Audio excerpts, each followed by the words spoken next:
Hi everyone, I'm a piano teacher since I'm 16, now I'm 42, and I'm a concert pianist living in Zurich, giving private lessons mostly. Since many years I notice students have mostly the same three problems, and it's funny because I was talking about this lately with a student and he came with a solution that I will tell you later. So the number one problem for everyone who is learning piano or actually any instrument, I would say, is motivation. Everyone has the same curve. When it's new, the first lesson is very exciting because it's new. And sometimes in the beginning you make a lot of progress because you are super focused, you have a lot of energy to put in your stuff, and because it's new, it's exciting, you make quicker progress, right? Then this curve after a while is tipping, and on the top, after some months, some weeks, depending on the person, it's starting to drop because you see less progress. So there is another reasons for beginners. The beginner phase mostly is easy learning. Simple pieces gets easier, but the more advanced you get, the more difficult the pieces get, and more times it needs to learn a piece, and then the more practice time it needs, a day or a week. So that's another reason I think why this curve after a while is dropping. And then when you start noticing this, you lose motivation. You are thinking, oh my God, it's been already like, I don't know, 6 months, a year, 2 years that I'm taking lessons, practicing every day. I thought I would be done now and I would be playing fantastic stuff. But then for most of people, if you have not so much time a day to spend, you notice what you play is not so fantastic as you thought. And the pieces you wanted to play, like Moonlight Sonata and stuff like this, which everyone wants to play, doesn't sound so nice as on a CD. So that's what people, why people get sometimes a bit frustrated, right? And then it starts to go down, and most of people are less motivated, so they do even less progress, and etc. And then it gets like completely down, and that's where most of people actually stop. They give up. Now the thing is, if you wait a bit, this comes back. Actually, you make later if you keep practicing, keep taking lessons, keep staying involved, and try your best to have a certain routine and habit, then it goes up again at some point. Then it will just having waves like all the time, like very motivated, unmotivated, etc. Normally it goes like this. Like most of stuff, by the way, goes in waves.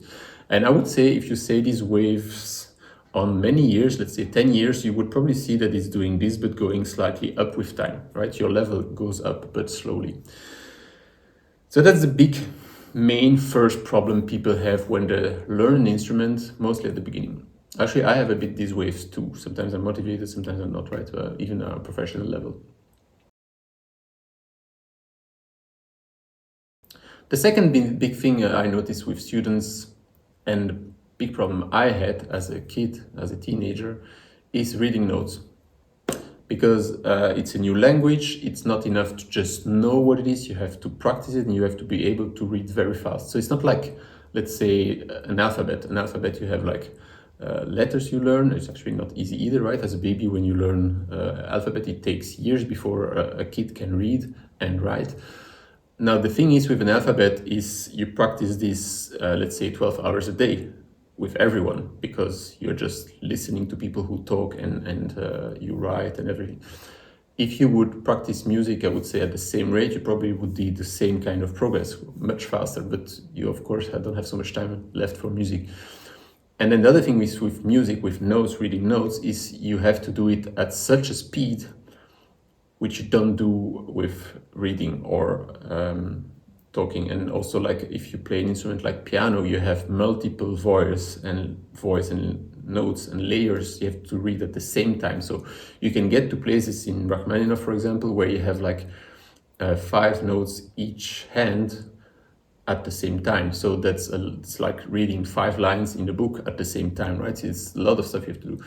And then of course, when you're done with reading notes, you have rhythm, fingerings, and many other problems that get added to this, which make it even more difficult to focus only on notes, right? So that the reading notes is something very difficult. It's a bit frustrated. Also, if it feels very, I mean, it's not because you can read a single line of note that suddenly you can play a piece. You have, as I said, you have other stuff to do. So people has this feeling that reading notes don't really help them play music. They prefer to play by ear, which is a wrong shortcut, which most of the time, with maybe some exception, don't bring you very far, right? In classical music, I'm talking.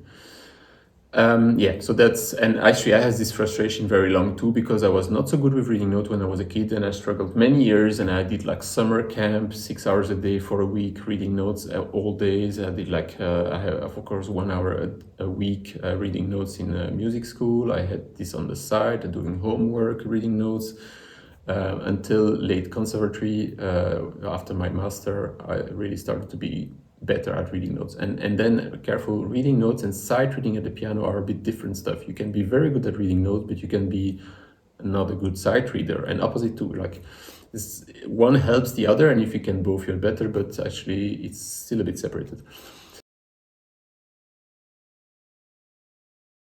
And then the third big problem people have, and that's maybe also more a sensation, like feeling stuff, it's rhythm. Now people say I'm not born feeling rhythm. I don't think it's something you're born with. Maybe some people have a bit more easy learning rhythm, but this might have different reasons. It could be like you have stuff home that helps you, or you did another instrument, or one of your parents did another instrument, or they listen to a certain type of music, or they listen to a lot of music, or etc. Or you are dancing, you do go to dancing classes, or you did some dancing in the school, or I don't know, a sport can help you for rhythm and everything, right? So it's difficult to say if someone has talent or not. That's another subject, but rhythm is mostly the difficult part. Also, the difficult part with rhythm, it's a bit difficult to explain. You can explain the rhythm, someone can understand the rhythm. It doesn't mean he can do it, because it's something that's fixed in time, and you have to do it on the right timing, right? And that's the difficult thing, right?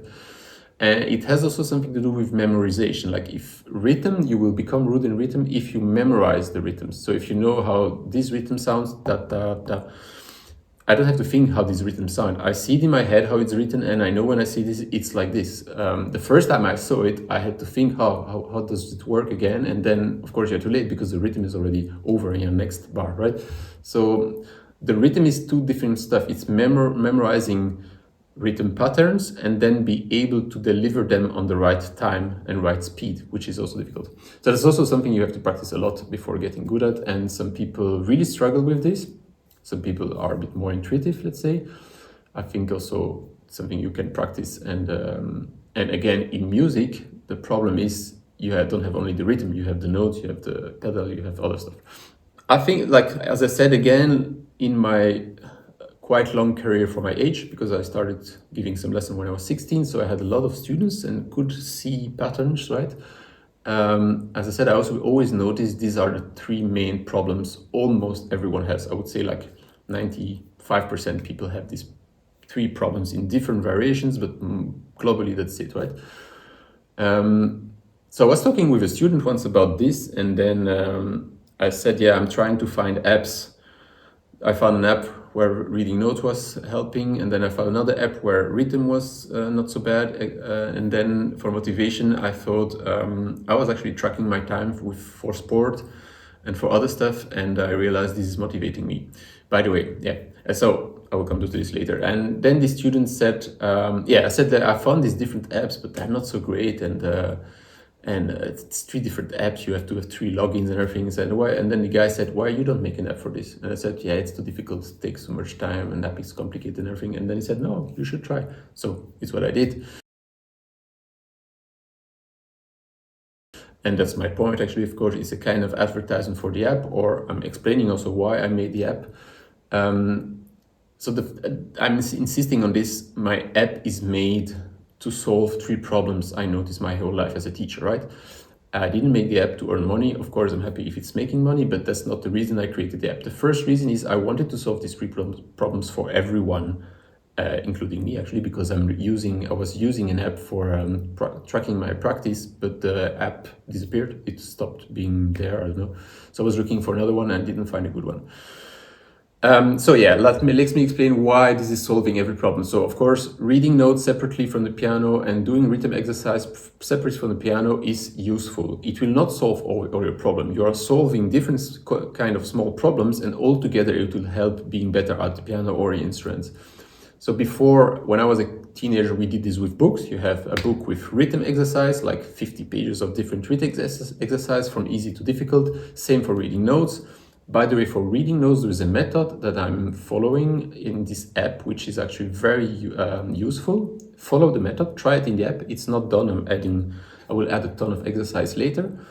The rhythm is quite standard, I would say, but I would add also like rhythm with both hands later. And then the practicing part, actually, maybe the most important. I wanted to say this, like for example, for the moment, I have a huge peak on YouTube. I have this curve going up, having millions of views. Actually, I had like 28 millions of views last 2 weeks. And this peak motivates me. Like it's like chasing something, right? It gives you kind of adrenaline kick. You try to stay on, it's like surfing a wave. You try to stay on the top of the wave and you do everything to stay there, and then it falls down, so you'll be disappointed. And you try to have the next wave, right? And you can, the stuff following every day, the statistics gives you an impression for, okay, now the next wave come, or now, I'm so happy I reached this. So just saying to having these statistics motivates me to produce videos, to improve the content and everything. It's the same with sport and practicing. If you see your statistics, if you see how much you practice in a week, even if it's not much or lower than you wanted, you see it's low, so you are motivated to do more. Or you see it's high, so you're super excited because you succeeded in having high statistics in your practice, daily practice, right? So you want to keep this. So in other words, just to have a statistics and look at it regularly motivates you to practice. And I'm not the one saying this. I researched a bit, actually there's a lot of research about sport about this. So it's that tracking your metrics in sport definitely motivates you. There are a lot of studies about this. There's less studies about this, about tracking your time in music, because there is no real time tracker in music, actually. There are not so many. But it's the same principle in music, right? It's a kind of sport where you have to do a lot of hours. Consistency is important, habits is important, time you spend doing it is important, the intensity you spend doing it is important. And then another stuff people told me that I didn't suspect is knowing how many hours you practiced on a piece in total is also motivating. It's like telling you how much you need, so you can better estimate which next piece you want to practice, how much time you probably will need. It has two sides. Like it has, either you see, oh my God, I needed 100 hours to practice, to learn this piece and have it on a reasonable level. Never expected it would be so long. So you just realize how much work it is, and you have a bit more respect for it. And then, or it could be the opposite. Like you could notice that actually the next piece you do in 50 hours. So you can think, oh, I'm making progress. I need less time to learn a piece now than before. So it has this double side that is really also motivating bit. So yeah, this was a kind of short video on music and learning an instrument in general, and about my app. It's for iOS for the moment. It will be for Android later. Actually, I'm paying this everything from my money from now on. So I'm waiting the app brings some money, and then I reinvest it in the app to improve it and to get it for Android. We'll need actually to reprogram the whole app more or less. And yeah, I have an idea every week about a new feature or something that could help people, and I have a lot of feedback of people who tells me what's nice and not. So I'm reacting on this, of course. And if you want to download it, there is a free version with advertisements. Sometimes it can be a bit annoying, but it's free. And you can't do everything. There's some stuff locked. For premium, it needs to be like this, right? And then for premium, you have 2 different payment systems. You can have a look and decide if you want to do it or not. I will add more exercise, so there will be more free exercise later, and you can use the stopwatch to time your practice. You have access to the statistics, that's free. The leaderboard is a premium stuff. And there will be AI soon. There will be a chatbot soon, actually more normally this week. Yeah, I will improve the AI a lot because I want to have a solid AI feature device on the app. So hope you enjoyed the video. If you have any question, let me know in the comments, or write me an email if you have some suggestions for the app. Try the app out, let me know. If there is any bug, I'm sorry, it's debugging all the time because it's still new. And I hope you enjoyed the app too, and let me know if there is anything you want to see in the app. See you next time.